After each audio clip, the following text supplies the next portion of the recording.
sometimes for Silver Doctors, I do a weekly interview called Metals and Markets.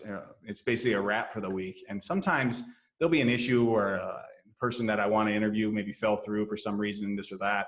And I'll have to just kind of make a video up from scratch just to make sure that people get and do receive at least a weekly wrap to the week. And just a couple of weeks back, I did a video about when to sell silver.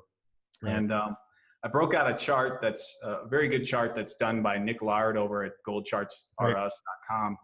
And it's a chart that essentially shows silver prices in the entire fiat currency era. So from 1970 to today in 2019.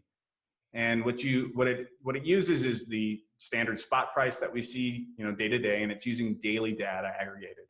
It also shows a line where it shows the Eastern price aggregated day to day outside of the Western trading hours.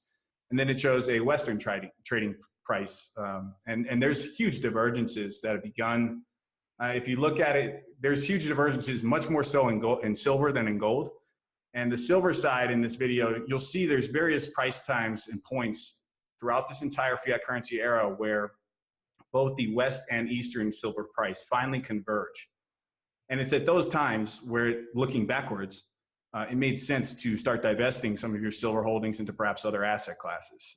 I think it touched a few times in the run-up, I think with Buffett buying all that silver, essentially the same hoard that JP Morgan has, or just a little bit less that JP Morgan has in its COMEX warehouse.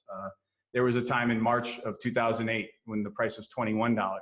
Would have been a pretty good time to probably, divest some of that silver into perhaps cash and just hold for a bit, and then buy silver, when it gets back down in the low teens or back in the single digits like it did.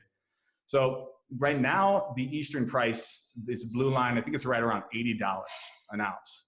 Whereas, here in spot price land, we're still in the 15s, and it, it basically coincides really well with the Western dominant price discovery mechanism. But there are times when commodities pop out and it really starts to run, and silver does its crazy magic for 6 to 18 months, where those lines converge. And my hunch is they will eventually converge again, like they have before, multiple occasions.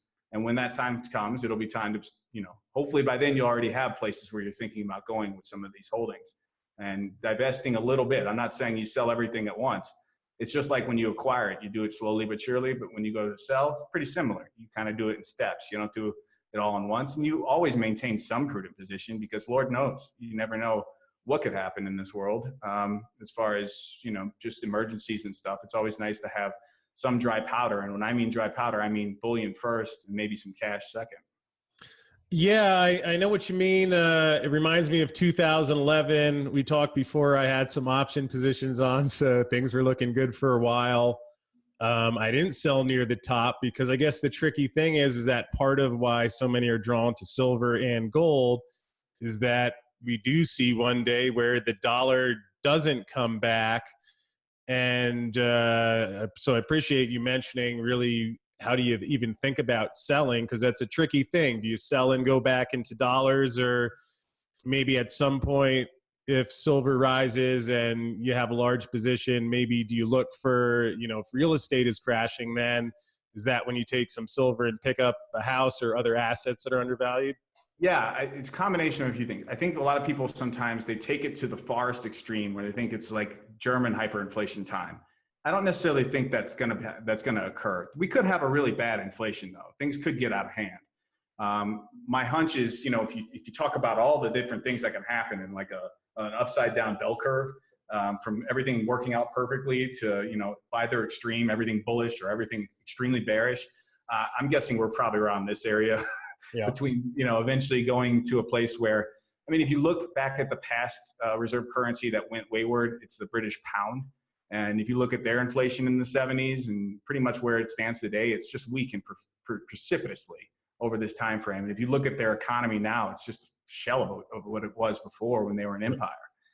So essentially, that's what I look at when I think of the United States. I just, kind of look out, not just my generation, not just my lifetime, but also even, my child's lifetime. And I just don't think we're ever going to be as powerful as an empire 50 years from now as we are today. I just don't think that we're maintaining, our planning isn't as good as perhaps some people might think. And I just don't think we can maintain such a dominant position. But I don't necessarily think that the US dollar is just going to die. like flat out not work.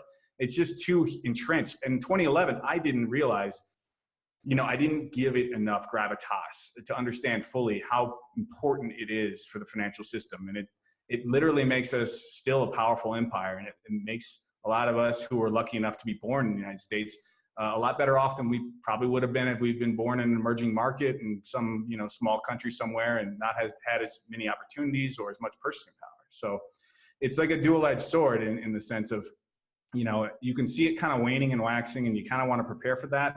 But I'm not sitting here cheering for that. I'm not sitting here hoping that the dollar goes up in flames so my bullion position does well. That's not what you want. You just want to hedge it and protect your wealth first and foremost. And there are times when bullion outperforms virtually everything. And so it'd be nice to catch a little of that as well.